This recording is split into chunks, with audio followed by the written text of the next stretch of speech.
ચલો ગાઈસ, પાછી સવાર પડી ગઈ. મેં આવી ગઈ છું રસોડામાં, હાથ પગ મોં ધોઈને. તો આજે શું બનાવું વિચારું જ છું. અને અહીંયા આગળ મેં 1 વાટકી જેટલી સૂજી લઈ લીધી છે, 2 ચમચી જેટલું બેસન નાખી દીધું છે, અને 1 દૂધી પડી છે મારા ઘરમાં, તો મેં દૂધી લઈ લીધી છે. દૂધીને મસ્ત સાફ કરું છું. હવે વિચારું છું કે શું બનાવું, તો સાફ કરીને મસ્ત ધોઈ લઉં.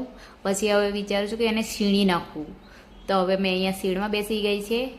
પછી હવે મેં જોઉં કે શું બનાવું. તો અહીંયા આગળ મેં એક નાસ્તો વિચાર્યો છે કે એટલો મસ્ત ટેસ્ટી બને છે. તો આ દૂધી મેં સીણીને અંદર નાખી લીધી છે.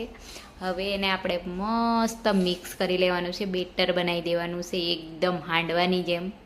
તો ચલો આપણે એને પીસવા લાગીએ બરાબર. ચમચું નાખીને, મેં હાથ વડે નહીં, ચમચું નાખીને અંદર બરાબર આપણે પીસી નાખીએ. અને થોડું કોરું રહે તો આપણે એની અંદર દહીં કાં તો પાણી નાખીને આપણે મસ્ત બેટર બનાવી દેવાનું છે. મારી પાસે દહીં નહોતું તો મેં પાણી નાખીને મસ્ત આવી રીતના 5-10 મિનિટ સુધી આવી રીતના એક જ ધારું ફીટવાનું છે આપણે બરાબર. તો હવે મારું બેટર બનીને રેડી થઈ ગયું છે.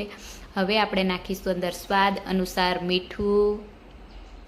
તમે તમારા હિસાબથી મીઠું સ્વાદ અનુસાર નાખજો. અહીંયા મેં સિક્રેટ મસાલો નાખું છું, પાવભાજી મસાલો. પાવભાજી મસાલોનો ટેસ્ટ અંદર નાખે તો એકદમ મોંમાં પાણી હોય છે એવું બને છે આ નાસ્તો. અને થોડું 1 ચપટી જેટલી હલ્દી નાખી દીધી છે, 1 ચપટી જેટલું લાલ મરચું નાખી દીધું છે, થોડું ચપટી જેટલું મેં અજમો નાખી દીધો છે. હવે બધું જ મેં મિક્સ કરી લે મસ્ત એકદમ બરાબર એ થઈ જાય એવું. હવે મેં અંદર નાખું છું તલ ભરીને. મારે ઘરની તલ છે તો મેં કંઈ કંજુસાઈ નહીં કરતી. અને કડી પત્તા એક નાખીને મેં તેલ ગરમ કરીને અંદર રાઈનો વઘાર નાખી લીધો છે. હવે એને બધું મસ્ત મિક્સ કરી લઈએ આપણે એકદમ કે જાણે હાંડવાનું બેટર હોય એવી રીતના બનાવી લઈએ.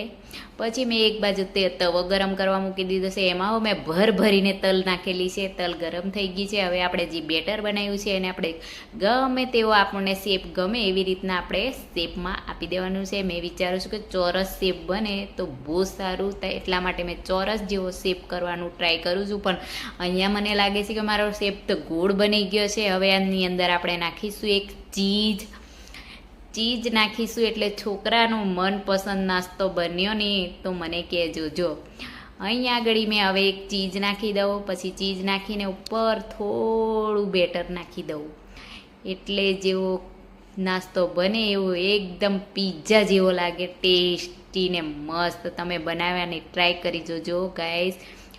આ નાસ્તો ખાઈને તમે એકદમ ખુશ થઈ જશો, દિલ ખુશ થઈ જશે. છોકરા ખાશે, મોટા ખાશે, ઘરવાળા ખાશે, બધા જ બીજી વાર જરૂર માંગશે. તો મેં અહીંયા 1 વાર બનાવ્યો હતો એટલે જ તમને કહું છું, આ બીજી વાર બનાવું છું. તો બહુ સરસ બનીને રેડી થઈ જશે. આપણે થોડી વાર ઢાંકી દેવાનું છે, 10-1 મિનિટ પછી મારો નાસ્તો બનીને રેડી થઈ ગયો છે. ચલો હવે આપણે એને કટિંગ કરીને મારા છોકરાને ડબ્બો ભરી આપીએ.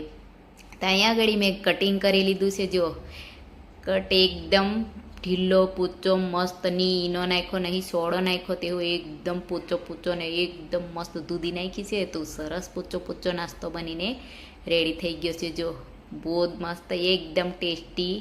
શેપ મારાથી બરાબર નહીં આવ્યો, પણ કટિંગ નહીં બરાબર થયું, પણ કોઈ વાંધો નહીં, ટેસ્ટ તો બહુ જ મસ્ત છે. વિડીયો સારા લાગે તો લાઈક કરજો, ચેનલને સબસ્ક્રાઈબ